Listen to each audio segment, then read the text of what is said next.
Okay, so hey guys and welcome back to another predictions video, and in today's video I'm predicting the Munguia versus Derevyanchenko fight. If you are new around here though and you haven't subscribed, please do so. Like the video if you do need like the video, and let's get straight into it. So apologies about me most likely butchering the pronunciation, but we're just going to move with it.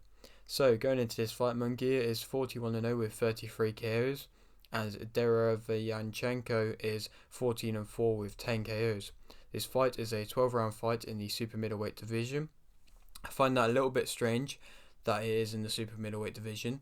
I don't believe either of these fighters are typically a super middleweight fighter, so to have this in the super middleweight division, maybe this is saying something possibly about Munguia, because first of all, as he's the favourite, the clear favourite, I'd imagine if they're going to change anything like the weight, it would be down to him.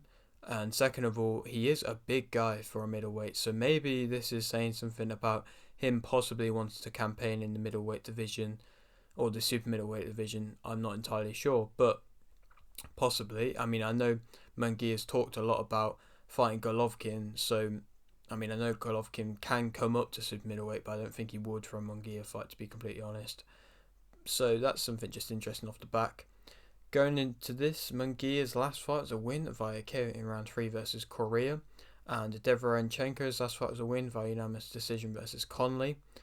Back to winning ways for him. I believe it was back to back, I believe. So 2 defeats in a row for him. Might have been 3, but either way, he's coming off the back of a win. But I mean, let's speak about these losses. They're losses, but when you know the opponents, it's a bit of a different story. So you've got Adamus in 2021, we got Charlo in 2020, we got Golovkin in 2019, and Jacobs in 2018.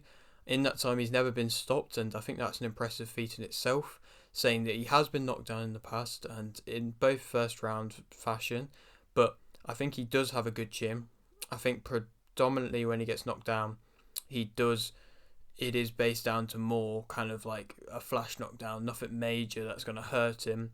And I mean, in these losses, Adamus, he's on his own title run at the moment. I believe he's an interim champion, so that's creditable. Charlo, of course, he's the world champion and one of the best world champions around at the moment, so that's also creditable. Golovkin, especially 4 years ago now, that was a very good Golovkin, and I think he beat Golovkin. I think he hurt him, he dominated, to be honest, and I think he won by a clear 2-3 rounds. So I think that's a bit harsh that he didn't get that, but either way, it's sad to see he didn't get a rematch, but I wouldn't even really count that much of it as a loss, and I'm sure personally for himself he doesn't really either. So that's still very impressive, especially at that time, like I said, to be able to do that to Golovkin. Even now, to be fair, to be able to do that to Golovkin. And Jacobs, maybe that's a bit of a lesser one, but even that was a close fight, to be honest, as well. I don't think any of these, bar possibly the Charlo one, he's ever been fully outboxed, and that shows against these opponents that he is at that level. Munguia, though, is stepping up in opponents, but in my opinion, he should probably be fighting somebody at maybe not a higher level, but just at a bigger stature, and for a world title. I think it's mad how he's 41-0 and still hasn't got a world title, or hasn't even fought for a world title, and that's not even to say that anybody's really ducking him, in my opinion. I don't think anybody is. I think it's just the fact that he doesn't want to take these fights, and I understand maybe having time on his side and being able to take his time with his age and things, but either way, he's still 41-0. You should be fighting for world titles, in my opinion. Derevyanchenko is 37 and Munguia is 26. There's a big age gap there, and of course that's definitely going to go in Munguia's favour. Munguia as a fighter, he's a powerful fighter, he's fast, he keeps range well, but he can also fight on the inside if he wants to. He controls the centre, he has a big build, like I said, he's a big middleweight. He finds very good angles, he counters well, dictates tempo, picks his shots well, capitalises on any mistakes.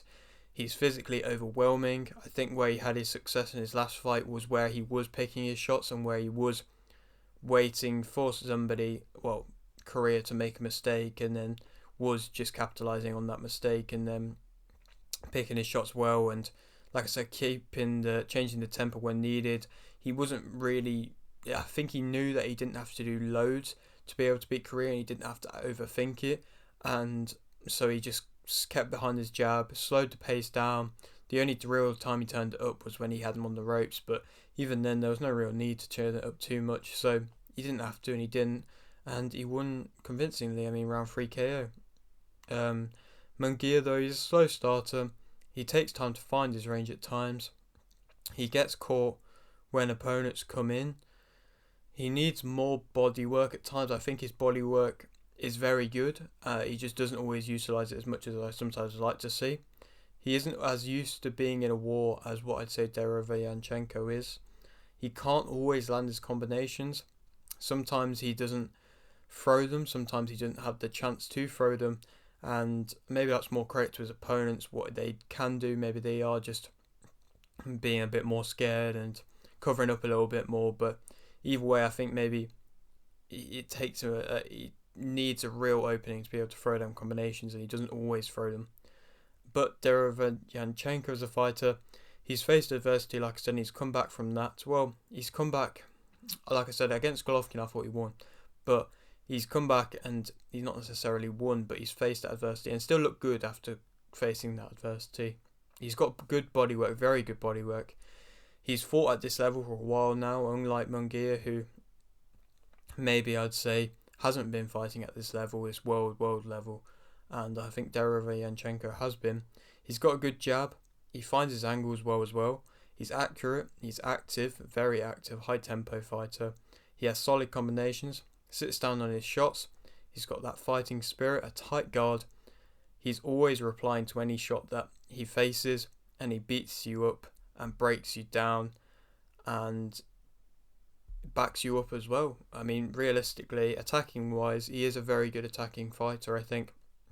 Even his defense to an extent, tight guard, something you want to see. But I think overall his attacking aspects are his best attributes, and his, like I said, very good body work and good jab, solid, sits down his punches, powerful puncher. Overall, a good fighter, and he will push you back. And I don't think Munguia's faced somebody that is really going to push him back and really wants a war. And I think if Derevyanchenko can keep up, then I think he will want to really push the tempo and give Munguia a war here. I would say that he's not got the best of balance, Derevyanchenko. He can struggle at range a little bit.